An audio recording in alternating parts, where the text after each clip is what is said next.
Now, na hii nimepatiwa this time, and it is part of what you are doing. Now, this is what came in my heart.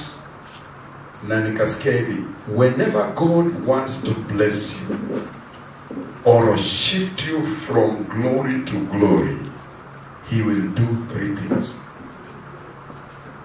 Na hii yako ya saa hii kwa sababu ni fresh. Whenever God wants to bless you or shift you from glory to glory, kutoka utukufu moja akuingize kwa utukufu mwingine, atafanya mambo matatu.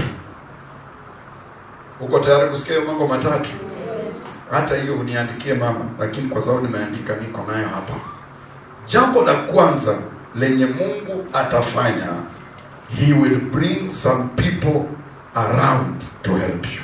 Amen. Mungu atakuletea watu karibu na wewe. Lakini ni lazima udiscern huyu mtu ambaye Mungu amemleta kwa maisha yangu amekuja kwa ajili gani? Mungu atakuletea watu karibu na wewe. Na hiyo ndio season ambayo Mungu anataka kukuinua. Mungu anataka kuondoa katika utukufu ambao umekuwa ndani. Anataka kukupandisha kwa kiwango kingine cha utukufu. The first thing God will do will bring people around you. And he will bring specific people. Specific people. Kuna wakati mwingine hujakuwa ukifikiria watu fulani, lakini unapata mzigo wa hao watu. Kuna sababu na kuna kitu Mungu anataka kufanya katika maisha yako. There is a new level ambayo Mungu anataka kukuhamisha. Ni lazima ataleta watu. Bwana Yesu asifiwe sana. You know, God is a blesser, but he uses people to bless you. God may not bless you directly, lakini kila wakati Mungu akitaka kutenda jambo jipya kwa maisha yako, anatumia watu. Sema watu. Sema watu. Mungu atakuletea mtu. Wacha niseme hivi. This is what I wrote. Nikasema, na hao watu saa zingine wanaonekana ni kama hawawezi. They look as if they are not. Kuna watu wanakaa wadhaifu, lakini hao ndio watu Mungu anataka atumie wakupandishe kwa utukufu mpya.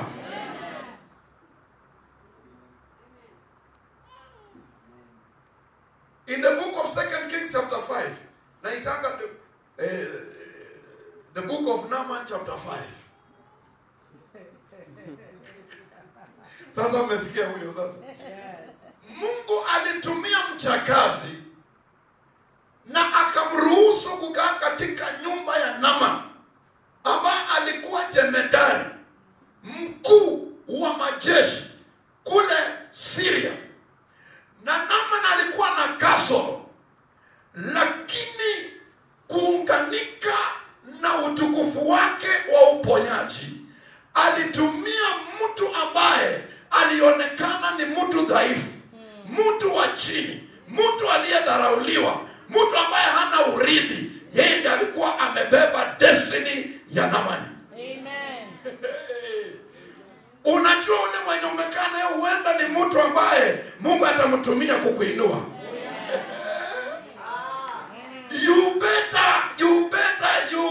You better be sensitive. Huyu hajakatu na wewe katika hii conference every time karibu na wewe. God has a divine agenda through that person. Na kwa sababu hii ni conference ya utukufu, kuna mtu anaingizwa kwa utukufu mpya. But you need somebody. Say, I need somebody. Sema ninahitaji mtu. By the way, you know what? Doctors, they need doctors. Daktari anahitaji daktari ndio amtibu. Hawezi kujitibu peke yake. Hata mimi mchungaji nahitaji mchungaji.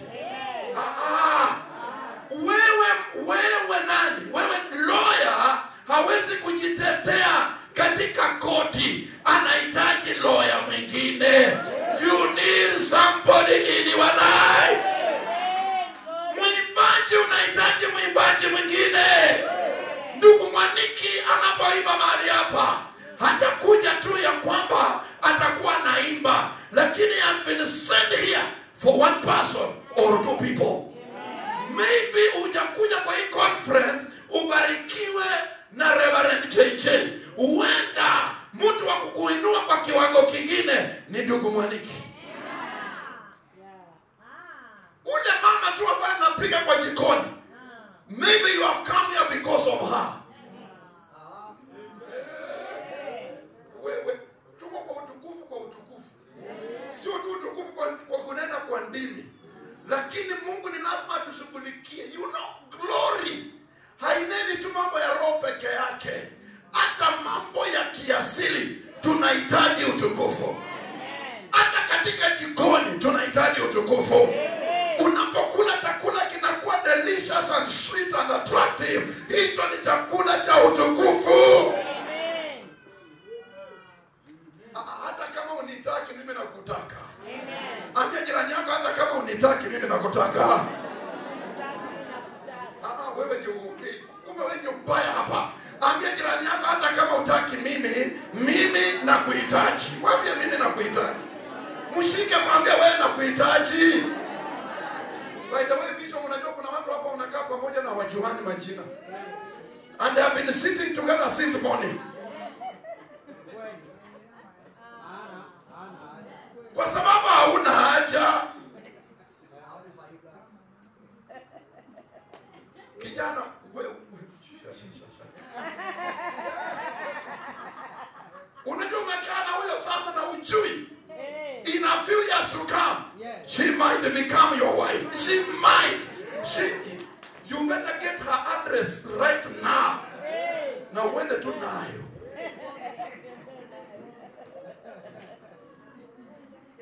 Hallelujah. Tumedharau watu, nao ndio wametumwa kama destiny helpers. Tunakuanga na wafanyikazi kwa nyumba yetu, na anytime somebody comes in our house, tunapokaa mkutano ya kwanza, namwambia haujakuja hapa kama mfanyikazi tu. Usijiangalie umekuja kufanya kazi mahali hapa. I don't need a worker here. Mimi sihitaji wafanyikazi. I'm not a boss of any kind. But Mungu ako na sababu, a divine agenda for your coming in this house. Hata wewe kuja kwa hii Calvary hapa haujakuja kwa sababu ni mshirika, lakini Mungu ana kusudi ya kukuleta mahali hapa. You better get your network right. Ambia jirani, kamata network. Shikisha network bwana. Watu wengine network inasumbua. Mwambie shika network. Wacha kudharau watu. Wacha kuona hajavaa viatu. Huyo mwenye hana viatu ndiye atakufa. Huyo mwenye hajatengeneza nywele kama wewe, yeye ndiye atakupitisha mahali hatari. Ule mwenye ajui kuongea kizungu kama wewe, huyo ndiye atakuponyesha. Tell somebody you need me, I need you. My brother, I need you. Hata kama unihitaji mimi nakuhitaji. Watu wengine hata wanaonanga tu bibi bwana. No.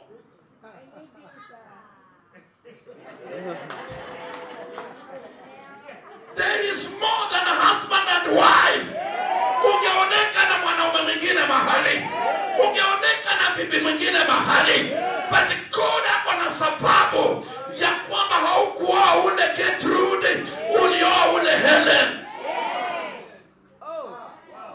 Na ukijua hivyo utamheshimu, ukijua hivyo utampenda, ukijua hivyo utamfia. You will die for her. Do you know why you are not dying for your wife? Hauna revelation. Haujashika network.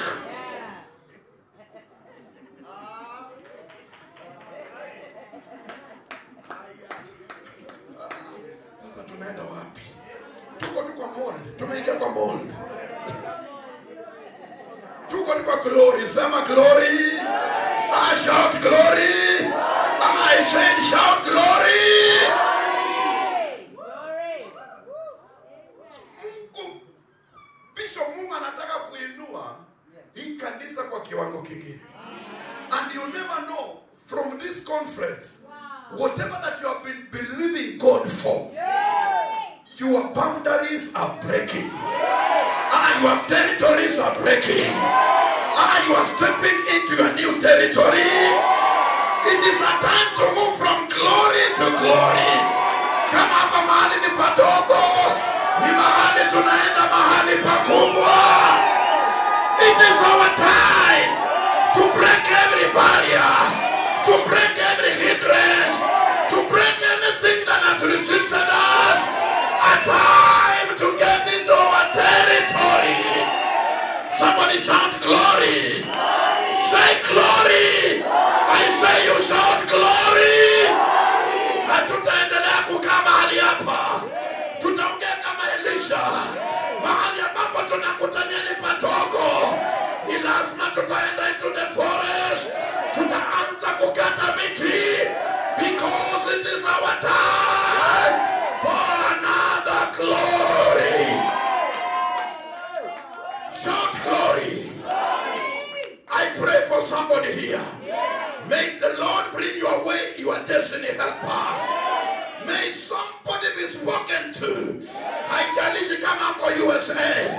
Haijalishi kama uko Kisumu. Haijalishi kama uko Australia. Ninaomba kosa ya amani mpaka kuja tende chenye Mungu anataka tende mahali hapa. Shout glory. Shout glory. Shout glory.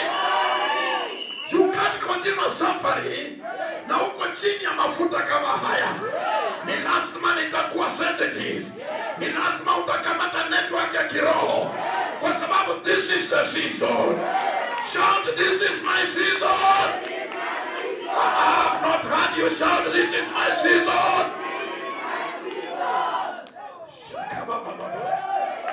May the Lord bring somebody whom you never expected in your life. May the Lord bring somebody who will take your children to school. May the Lord bring somebody who will build you a house. May the Lord bring somebody who will buy you that next car. Another level.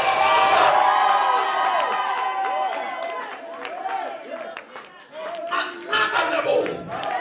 You need somebody. Somebody say, I need somebody. Ruth needed now. Now alionekana hana kitu. Hata alikuwa tuna machungu. Lakini Ruth akashikilia Naomi.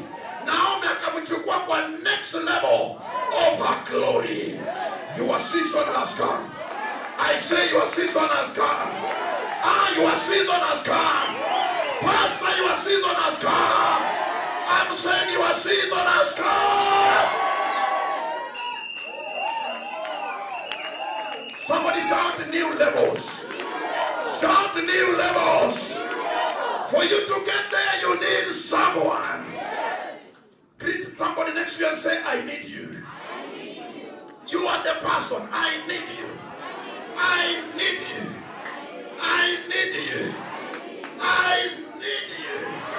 I need you seriously. I need you. Hata na wahitaji kule Kakamega. I need you. I need you. Hallelujah. I need you. Pastor cannot do everything alone here. Pastor needs you. Hallelujah. Mama pastor hawezi kwa jikoni anapigia wageni. Anakuhitaji. For this church to go to the next level, everyone must become a creator. Shout, I'm a creator. Haukuja tu kukaa hapa. Kuna kuja umekuja kuumba kitu. Tutaumba mashamba. Nasema tutaumba mashamba. We have the dominion. We have express authority. We have the image of God. We have his likeness. He has told us whatever things I shall declare, it shall be established for me. Today we are declaring our land, we are getting you. We are possessing you. Wherever you are, we speak to you, land. You land, you belong to the Lord. And we belong to the Lord. We are the express image of the Lord. And the earth and its fullness belongs to the Lord. Wherever you are, you land. We speak to you. Hear the word of the Lord. It doesn't matter who is the owner of that land. Haijalishi nani mwenye hiyo. We speak to you, land. We speak to you, land. Any resistance, you are giving way. Any resistance, any complication.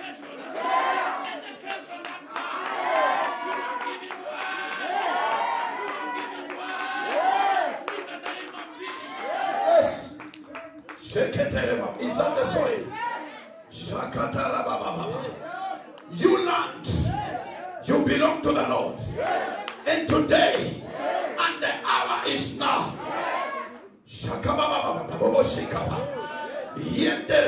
The children of Israel, when it was their time to possess the land, God told them in Deuteronomy chapter 2 verse 24, give me that. Deuteronomy chapter 2 verse 24. In the name of Jesus. In the name of Jesus. Deuteronomy 2:24. Deuteronomy 2:24.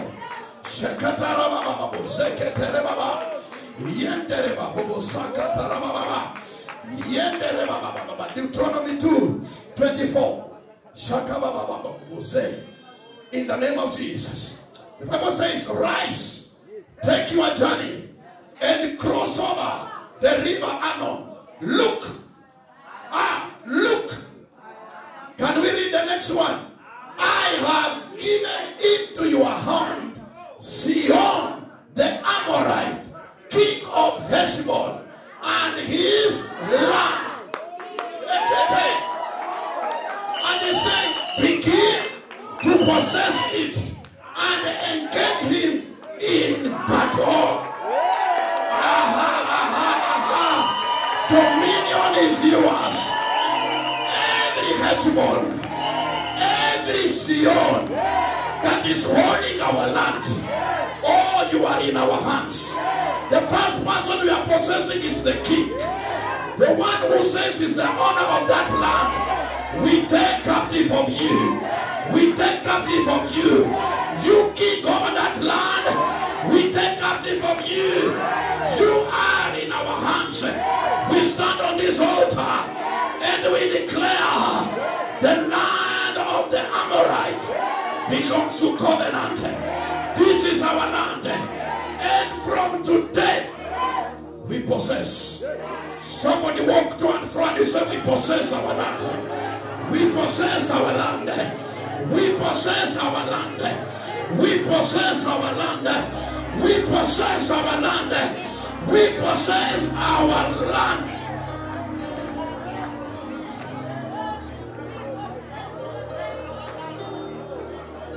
And this is what I'm hearing. Bishop, never be worried. God himself is commanding a man from the legal system, from the land, whatever, whoever that it is, you don't know him. He doesn't know anybody here, but he will make your work easier. He will make your work easier. Already the king is in our hands, and the land is ours. We raise it unto the Lord, and we take possession now. Today, the 28th of November, 2025, at 3:28, we are taking possession of this land. This land is in our hands. Haijalishi ni wafalme gani wanakaa pale. Haijalishi ni wachawi wangapi wamekataa. Haijalishi ni wanadini gani wamekataa. Haijalishi unaabudu wapi. but the land is ours. The land is in our hands. The king is in our hands. Every principality is in our hands. Every power is under our feet. From here, we are possessing the land. 2026, it is our year to shift. It is our year we are shifting. It is our year we are shifting. 2026, we are shifting.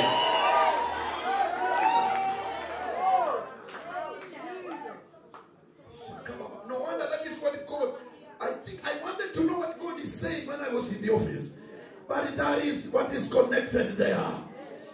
God, Bishop, is bringing you people. And is making people out of these men and women. Accept God to make you so that you can become a son in this place. God is going to open doors, not just for your personal blessing, but because of this work. I'm saying because of this work. Because of this work. Because of this work. God is going to give you much more. Enough for yourself and your family, and much more for this work. If you believe, say amen. See, I give you the second one. Okay. Nobody can sleep. You can't sleep. Can't sleep. Can't sleep. It is done. It is done. Number two, if God wants to shift you from glory to glory, number two, He will change your environment to favor you.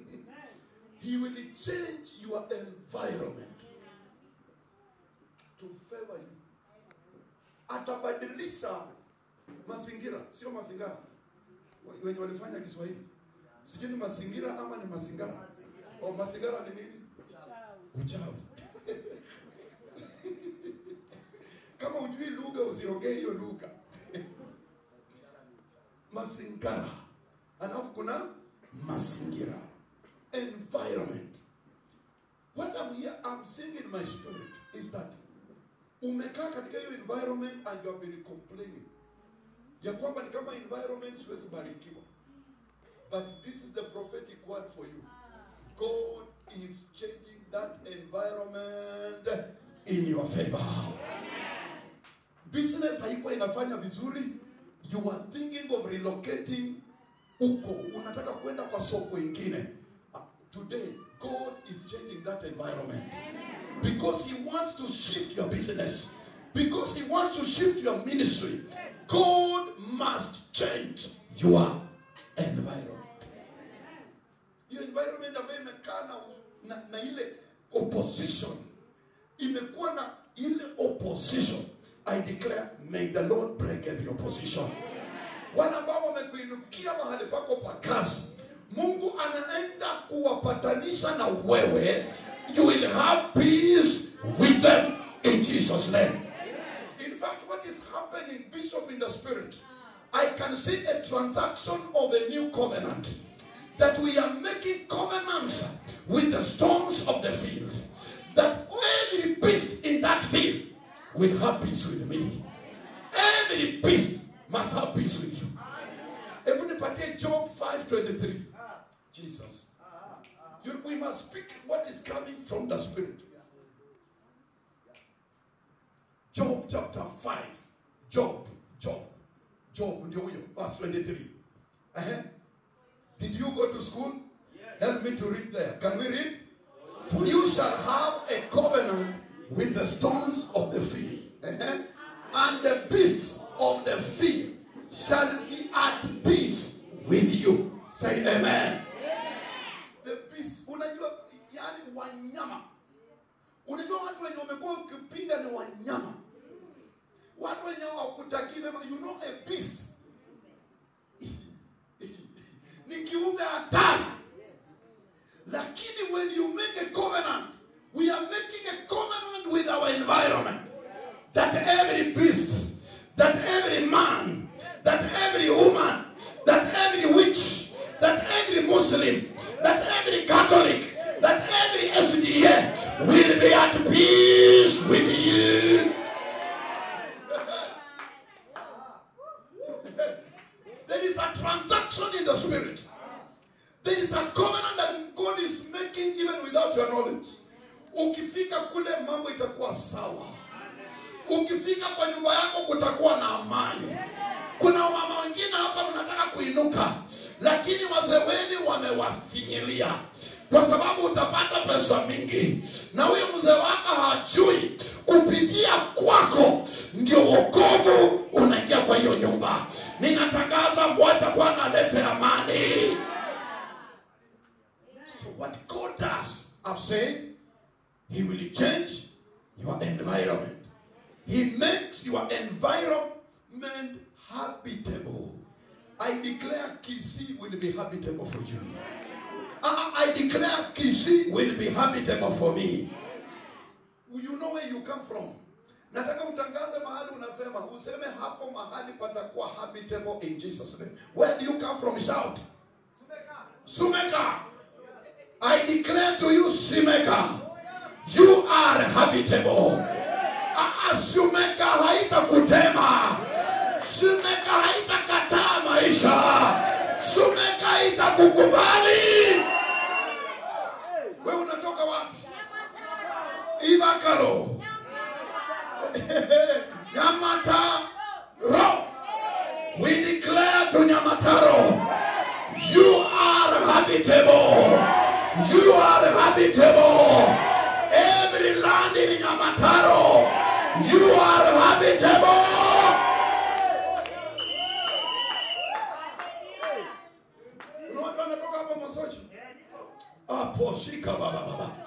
Mosojo must accept you. It will never vomit you. Mosojo will never swallow your generation. I declare, Mosojo, you are habitable. Shikababu Uzaya Namazakataba Yekapozaka Sikarabuzete Kapapoza. I declare your environment will never swallow you. I declare environment will never swallow you. Ninatangaza mazingira yako haitakumeza. Haitameza watoto wako. Kama umekuwa unalia vifo 2025, we stop every premature death. It shall no longer be heard of death in your family. I declare you shall live. Somebody say, I shall live. 2026, I shall live. Hallelujah. I say hallelujah. If you are a child of God, you have the image of God, you can live anywhere. Even at the gate of hell. Hiyo ni Mungu ndiye aliumba hapo mahali. Shetani hana chake. Hata katika lango la kuzimu ninaweza jenga hapo kanisa, na wenye walikuwa wanaenda kuzimu waingie kwa kanisa yangu. Sema amen. Na anapata kibao kinaonyesha arrow, test before you go to hell.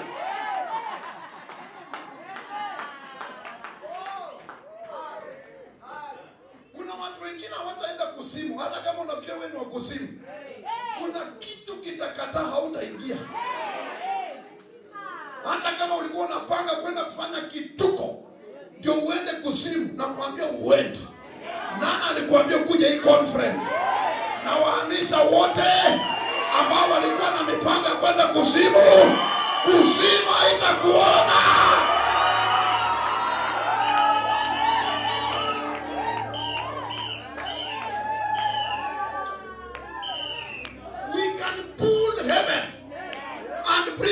Into hell, because the Bible says, I am the light. I am a light to the world. Wherever I go, darkness must leave. I'm saying darkness must leave. My environment must be glorious. Isaiah 60 verse 1. The Bible says, arise and shine, for my light has come, and the glory has risen upon me. Nilisema Isaiah 60 verse 1. Can we read all of us? Arise, shine, for your light. Oja, usiseme yangu, sema yako. Sema my light. Say, arise, shine, for my light has come, and the glory of the Lord is risen upon me. Upon who? Me. May that glory fall upon you. And when you go to that environment, may they not see you. May they see the glory. May you see a light in the darkness. Hey. You are a light in the darkness. Light in the darkness. My God, that is who you are. Waymaker, miracle worker, promise keeper. Light in the darkness. My God, that is who you are. Akiingia hapa hata kama kisa ni tororo. Angalia verse 2. Hiyo kisa lazima iende. Angalia verse 2. Verse 2 inasema, oh, wewe amka. Toa picha yangu, ndio tusome vizuri. Hallelujah. Yeah, I am the light there. Unajua nimekuja hapo. I am a light. Hallelujah. For behold, can we read? For behold, the darkness shall cover the earth. Say not my earth. And deep darkness the people. Say not me. Not me. But the Lord will arise over you. Yani over me. Haijalishi ni waganga wangapi wamekuzingira. Haijalishi ni mchawi gani alichukua virako vyako na akapeleka kwa madhabahu. Lakini Mungu anapoinuka kwa ajili yako, His glory shall be seen upon you. Say amen. Mimi naomba ukitoka hapa, environment ione mwanga, ione utukufu, iseme nitaendako kwa hiyo kanisa, ninaona mabadiliko. Tangu na nianze kwenda huko, hatusumbuangi siku hizi. Tangu mtoto ananianze kwenda kwa hiyo kanisa, tunaona mabadiliko. Watu wameanza kupumua. May that glory be seen upon your life. I declare, may that glory be seen upon your life. So God must do what? Change your environment, so that your environment becomes habitable for you. Unajua Jacob alipoenda kwa mjomba wake, mambo ilikuwa magumu, but things had to work for him. Laban alibadilisha mshahara wa Jacob mara mingi. Ninaomba boss wako hata tulia, mshahara wako utabadilishwa. Akibadilisha mwaka huu, the following year anabadilisha, mpaka ufikie kiwango chenye Mungu alitaka ufikie. Ninaomba imsumbue the whole night, imsumbue. Aite almashauri wakae chini, waseme huyu kazi yenye anafanya ni lazima tufanye kitu. I am saying environment must change for you.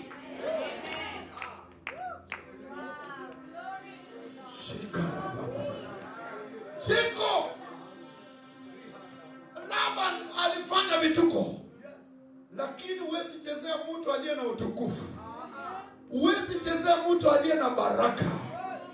Baraka inaweza kufanya uingie mahali popote na usurvive.